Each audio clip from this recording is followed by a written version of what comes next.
Hello, I'm Battlescar1313 here, and I'm going to tell you all about weapons. Okay, so there are a total of 6 weapons per character, so keep an eye out and make sure you don't miss one, because some of them are easily obtained, and some of them you'd have to think twice about what you're doing. So, this is not going to be a location guide.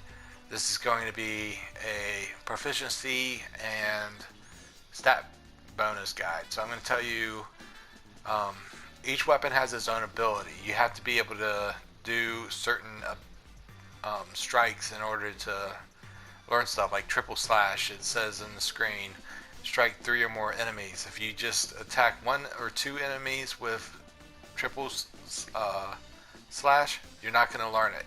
You got to strike 3 or more enemies. Nail bat with the disorder, it automatically puts you in Punisher mode after you hit an enemy. So to get into the proficiency bonus is not hard. You just pretty much gotta use disorder and then press square and attack an enemy. That's it. Hard edge, strike a staggered enemy. Not bad at all, because when you get this weapon, you are gonna use it a lot because it ends up having the highest attack power within Cloud's arsenal. So if you use basic attacks and stuff like that a lot, Hard Edge is definitely a good weapon for that. Mithril Saber, to get Blade Burst, you have to finish off an enemy with it. So get used to using Blade Burst when you're about to kill an enemy, just to learn this ability. Counter stance, you gotta unleash a counter attack. This is really good because at the end of the game, in chapter 17, where you get this weapon, some of the bosses pretty much almost require you to use counter attack. But yeah, keep an eye out below this Twin Stinger. There's still a slot right there, so expect some DLC where each character gets a 7th weapon. With Barrett, he starts off with Focus Strike. Then Lifesaver, just use this ability once you got the light machine gun. Use it a couple times during battle and you should actually just learn it. Maximum Fury, you got to finish off an enemy in order to gain this ability. And it's going to take 2 or 3 tries of using these abilities successfully before you learn it. But in the end, it's not really that hard. It's almost too easy. But when you get this weapon, you're going to go into a Barrett solo mode, where it's just you and Barrett, and you should have no problem learning this ability. Charging Uppercut, on the other hand, can take a little bit, and the proficiency bonus is gained by topping off energy reserve. So pretty much whenever you use this, my suggestion is use it and then press triangle to complete an attack, and that's how I was somehow able to learn it. Smackdown requires you to strike 3 enemies or more, and EKG cannon requires you to finish off an enemy with it, and it's point blank. So with her, she pretty much starts off with dive kick. Overpower, you got to follow up with a basic attack combo after using this weapon ability. So pretty much with this, just use overpower during battle and finish it up with an attack, and you should get some proficiency bonus with it. Focus Strike, this is a very important ability. What you got to do is stagger an enemy with it, which is not hard because this is one of her best abilities to use when you're wanting to stagger an enemy. Star Shower, you have to use it and then use a different ability or an attacking spell, and you should get proficiency bonus with it. You can actually just use Star Shower twice, I believe, and it would do it. Cheat Trap, all you have to do is use Cheat Trap, successfully touch an enemy with it, and you learn it. True Strike, very good weapon. It increases the stagger damage bonus, and this is probably your best bet to use if you're trying to get that trophy that requires you to get 300% increased staggered damage bonus. But you just gotta strike a staggered enemy with the skill True Strike, and you'll eventually learn it. Arcane Ward, probably one of her best abilities in the game. Conjures up a ward.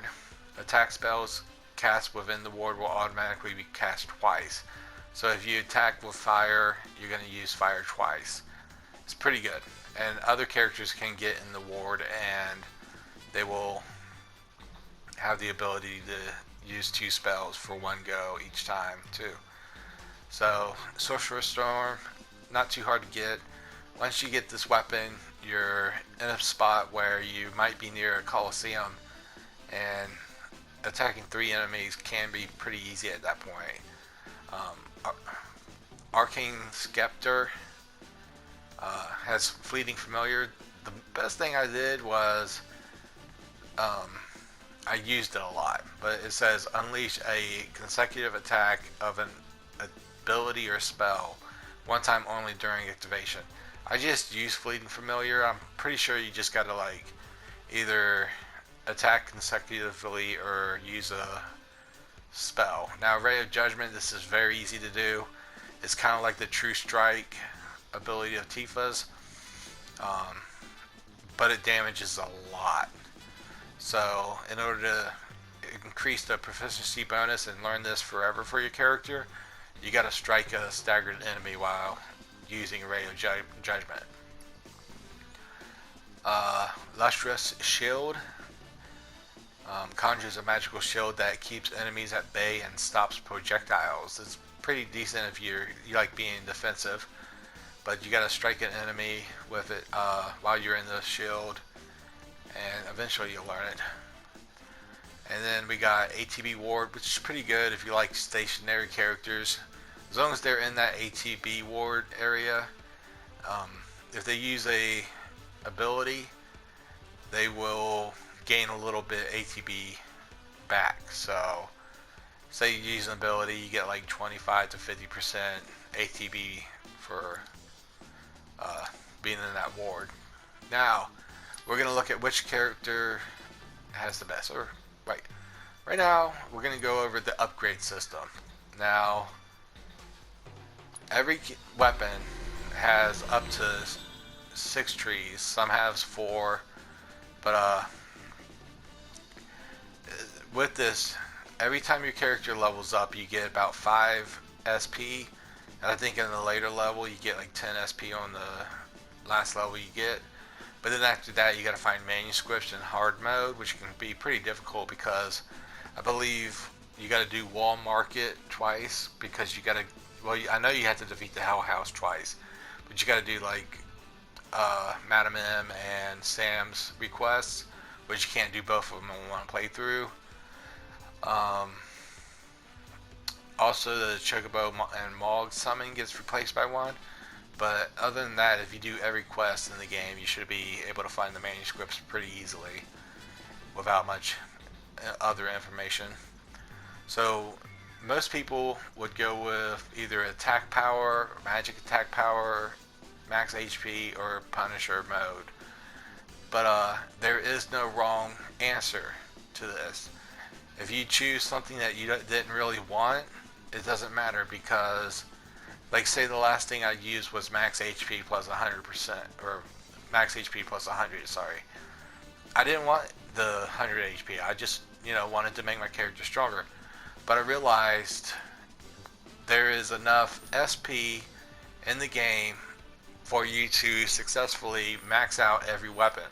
You're never gonna miss an ability. So even if you wanted to, all your characters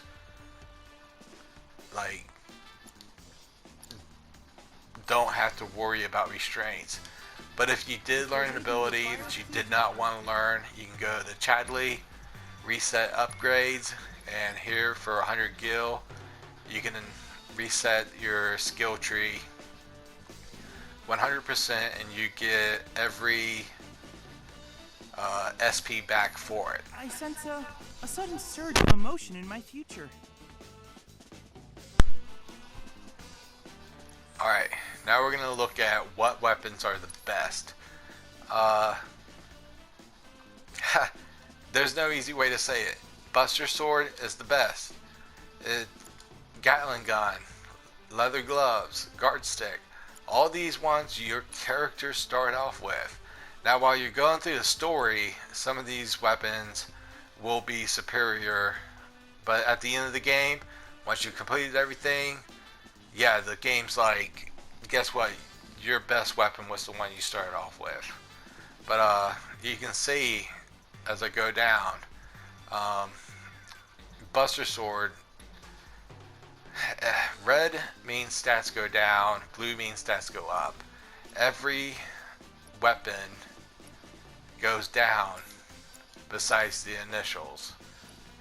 There's like a little bit of bonus to having some of these weapons, like a little bit more attack power.